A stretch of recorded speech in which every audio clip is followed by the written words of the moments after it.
হ্যাঁ, আমাকে দেখা যাচ্ছে। আবার এদিকে পুরো এই দেখা যাচ্ছে। এটা দেখা যাচ্ছে তো, না, ওটা তো মাথাটা দেখা যাচ্ছে। রামকৃষ্ণটা। হ্যাঁ, কালো হয়েছে নে। রামকৃষ্ণ দেখা যাচ্ছে, ওই কোন একটা দেখা যাচ্ছে, এটা দেখা যাচ্ছে।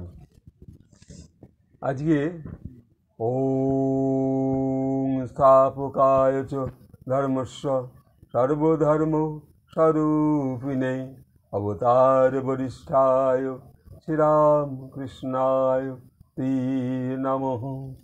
জননীং শারদাং দেবীং রামকৃষ্ণং জগদ্গুরুং পাদপদ্মে তয়োষিত্বা প্রণমামি মুহুর্মুহু। ওং নমো শ্রীজ্যোতিরাজায় বিবেকানন্দসূরায় সচ্চিদসুখস্বরূপায় স্বামিনে তাপহরিণে। হরি ওম, হরি ওম, হরি ওম। আজকে এই দীপাবলির পূর্ণ লগ্নে শ্রীরামকৃষ্ণের যে ভাবনায় আমরা একটু ধ্যানে অনুভব করব। আজ আমরা এই যে প্রদীপ দেব, প্রদীপটা যখন আমরা জ্বালব তখন স্বয়ং দেবী দক্ষিণেশ্বরীকে উদ্দেশ্য করে যে প্রদীপ আপনি আপনার গৃহে জ্বালবেন বা আপনি যে আপনার ঠাকুরের আসনের কাছে জ্বালবেন, সেই প্রদীপটার দিকে এক দৃষ্টিতে তাকিয়ে থাকবেন। দেখবেন সেই প্রদীপ আপনাকে মনোসংযোগ করবে এবং সেই মনোসংযোগের সঙ্গে আপনি দেখতে পারবেন সেই প্রদীপের আলোর মধ্যে স্বয়ং সেই দেবী ভবতারিণীর রূপটা আপনার মনে পড়ছে এবং আপনি সেই দক্ষিণেশ্বরের দেবীকে আপনি দর্শন করছেন ধ্যানের মাধ্যমে ওই প্রদীপের আলোর শিখার মধ্যে।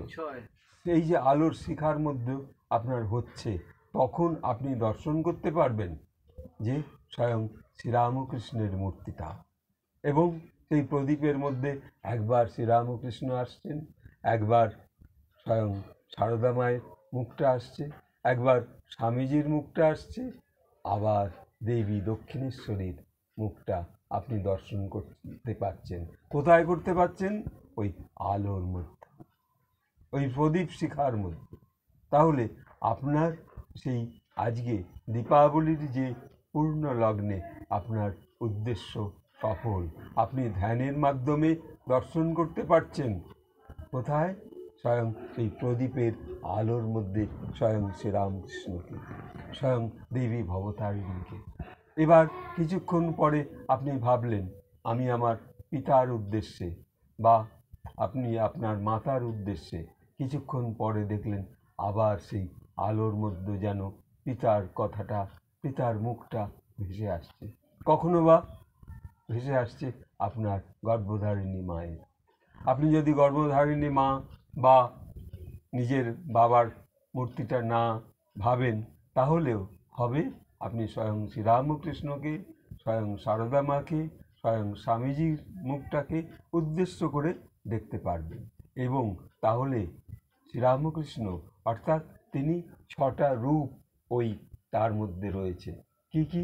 প্রভু জগন্নাথ রয়েছে শ্রীরামকৃষ্ণের মধ্যে, দেবাদিদেব মহাদেব রয়েছে, আবার স্বয়ং শ্রীকৃষ্ণ রয়েছেন, আবার ওই দেবী দুর্গা রয়েছেন, আবার দেবী স্বয়ং দক্ষিণেশ্বরী রয়েছেন, আবার প্রভু আমাদের যে রূপ শ্রীরামকৃষ্ণ, এই যে এতগুলো মূর্তি আপনি দর্শন করছেন, ঠিক তেমনি সারদা মাকেও দর্শন করতে পারবেন স্বয়ং দুর্গা রূপে, সেই স্বামীজির জ্যান্ত দুর্গা রূপে।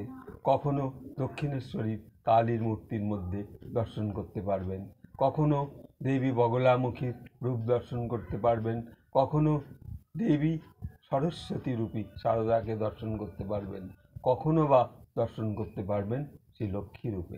তাহলে আজকে আপনাদের এই দীপাবলির যে প্রদীপ্ত আলো মধ্যে আপনি সেই জ্বলন্ত প্রদীপের শিখার মধ্যে দিয়ে আপনি দর্শন করছেন ধ্যানে, নীরবে। সেই যে নীরবে আপনি দর্শন করছেন সেই রূপগুলোকে স্মরণে মননে এনে, তখন আপনার এই ধ্যান সার্থক হবে। সেই শ্রীরামকৃষ্ণ ধ্যান অনুভবের মধ্যে আজকে একটু আগোছালো ভাষা, আগোছালো ছবির মধ্যে তবু আমি আপনাদের পরিবেশন করবার জন্য প্রস্তুত ছিলাম না। তবু আজ ঠাকুরের কৃপায় এই প্রস্তুতি হলো।